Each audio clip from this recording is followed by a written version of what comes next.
So I'm going to adjust the timing on this. This isn't the initial timing. I've just had some slight issues with mid-range power. So I'm going to check the timing on this first of all. Loosen this bolt here, and then that will mean that I can rotate the distributor. So as you can see, I can just move it ever so slightly. I'm going to leave it there for now, just so that I know my starting point. I'm then going to twist it ever so slightly, make sure the timing's all right. Then what I'm going to do is take it out for a test drive.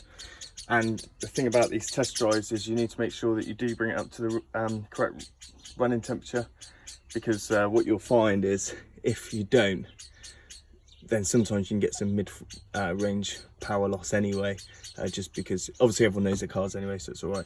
But yeah, now I'm going to start the car, let it warm up slightly, and then I'm going to twist this and fine-tune it so that so I get that mid-range power back.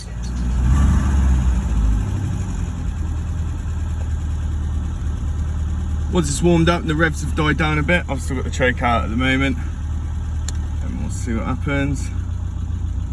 Lovely stuff. Obviously you can use the timing light.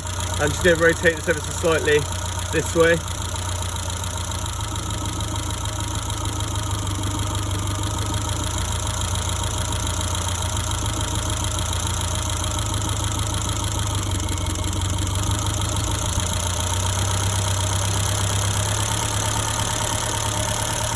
I just want a really good timing. Now I'll set it on the road.